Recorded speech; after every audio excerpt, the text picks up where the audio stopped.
दीपाली शाह, आप जिस बिहार को सबसे घटिया प्रदेश बता रही हैं, जरा उस बिहार के बारे में जान लिया होता तो ऐसी बात ना बोलती।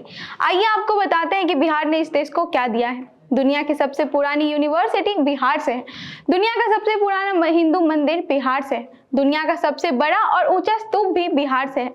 दुनिया का सबसे लंबा वाईफाई जोन बिहार से है। दुनिया की सबसे पुरानी हाईवे भी बिहार में है।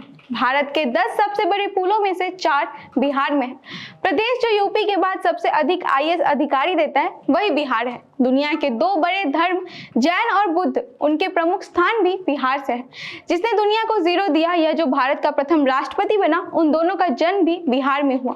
सिखों के 10वें और अंतिम गुरु गोविंद सिंह का जन्म भी बिहार में हुआ था। यहाँ बिहार की चर्चा इसलिए हो रही है क्योंकि कई ऐसे लोग हैं जिन्हें लगता है कि बिहार पिछड़ेपन की पहचान है। बिहार को देश से निकाल दिया जाए तो देश विकसित कहलाएगा। इस देश में इस मैडम की तरह कई लोग हैं जिन्हें बिहार से शर्म आती है। ऐसे में हमें लगा कि हमारे देश के एक महत्वपूर्ण प्रदेश बिहार के बारे में आज लोगों को बताना चाहिए। नमस्कार, मेरा नाम साक्षी ठाकुर है, मैं बिहार से हूँ और आज मैं आपको बिहार की कहानी, उसके इतिहास से रूबरू करवाऊंगी और उन तमाम लोगों को बताऊंगी जिन्हें बिहार के नाम से शर्म आती है या जिन्हें बिहार को देखकर शर्मिंदगी महसूस होती है।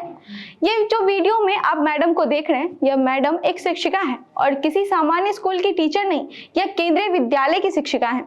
इन मैडम ने वीडियो रिकॉर्ड करके एक लेक्चर दिया और सोशल मीडिया पर पोस्ट किया, जिसने बिहारियों को और देश में बिहार से प्यार करने वालों को रास नहीं आया। इन मैडम के मन में बिहार को लेकर इतनी घृणा थी कि उन्होंने कहा कि बिहार की वजह से देश विकसित नहीं बन पाया, बिहारियों की कोई योग्यता नहीं है। हमें नहीं पता कि आपने बिहार के इतिहास के बारे में कितना पढ़ा है, लेकिन आज हम आपको ऐसे सभी व्यक्तियों को जो बिहार को पिछड़ा समझते हैं, उन्हें बिहार से रूबरू कराते हैं। आप तो शिक्षिका है ना, नालंदा विश्वविद्यालय के बारे में तो सुना होगा, क्योंकि एक समय था जब नालंदा विश्वविद्यालय पूरी दुनिया को शिक्षा देता था।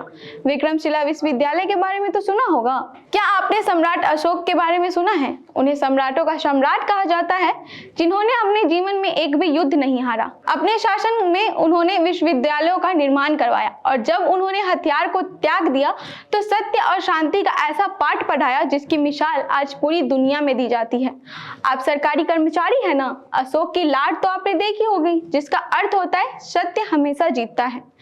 मधुबनी पेंटिंग के बारे में मैडम जानती हैं, यही बिहार की पहचान है। चलिए बाकी सब छोड़ दीजिए। आजकल बड़ी चर्चा चल रही है मखाना को लेकर। हमारे देश के प्रधानमंत्री मोदी जी ने भी अभी कुछ दिन पहले कहा था कि मखाना जरूर खाना चाहिए।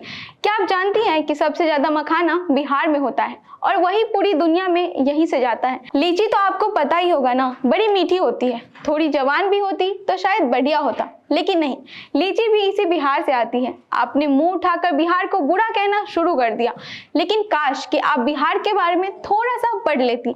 अब धार्मिक विषय पर चलिए। बौद्ध धर्म और जैन धर्म का उदय भी बिहार में हुआ था। दुनिया में जब भी शांति का पाठ पढ़ाया जाता है तो गौतम बुद्ध का नाम आता है। क्या आप जानती हैं मैडम कि गौतम बुद्ध जी को ज्ञान की प्राप्ति भी इसी बिहार के बौद्ध गया में हुई थी। महावीर स्वामी जैन धर्म के 24वें तीर्थकर भी इसी बिहार के वैशाली जिले में पैदा हुए थे। यानी बिहार मैडम वो बौद्ध और जैन धर्म की जड़ें हैं जिनकी प्रसिद्धि दुनिया में है। सैलरी में नोट में जो महात्मा गांधी जी का चित्र होता है, उन्हें तो जानती होंगी ना।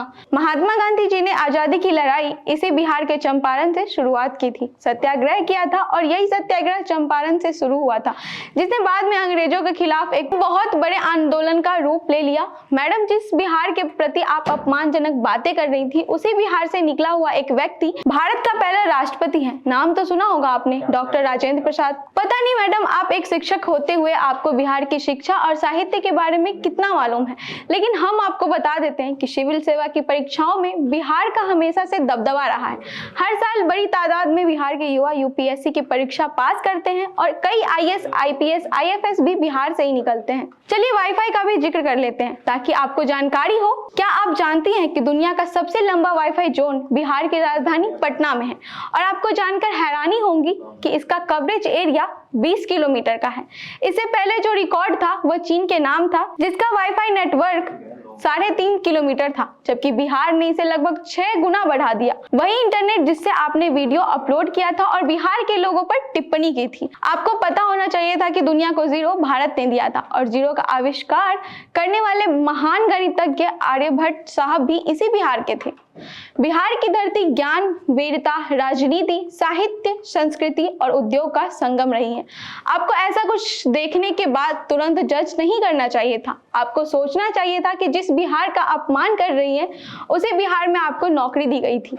सोचिए, जब बिहार का कोई व्यक्ति मुंबई, दिल्ली जैसे शहरों से पलायन करेगा तो शहर थम जाएगा। बिहार के लोगों को बिहारी होने पर गर्व है और पूरे देश को होना चाहिए। यह वीडियो उन तमाम लोगों के लिए है जो बिहार को लेकर पूर्वाग्रह से ग्रसित हैं और इसीलिए हम कह रहे हैं कि बिहार को फिर से देखिए और हो सके तो फिर से जानिए। बिहार के बारे में पढ़िए, समझिए, जानिए और उसके बाद बताइए कि क्या है बिहार। अब जब कोई आपको बिहारी या आपको किसी पूर्वाग्रह से ग्रसित होकर चिढ़ाने की कोशिश करेगा तो ये वीडियो का लिंक उठाकर उसके मुंह पे मारिएगा और कहिएगा कि बिहारी होने पर शर्म नहीं, गर्व है। पूरे देश को है, हमको है, आपको है, पूरे 140 करोड़ भारतीयों को है। इस पूरे मामले पर आपकी क्या राय है हमें कमेंट कर जरूर बताइएगा। ऐसी और भी तमाम अपडेट्स और जानकारी के लिए बने रहिए हमारे साथ और इस वीडियो को ज्यादा से ज्यादा शेयर कीजिए। धन्यवाद।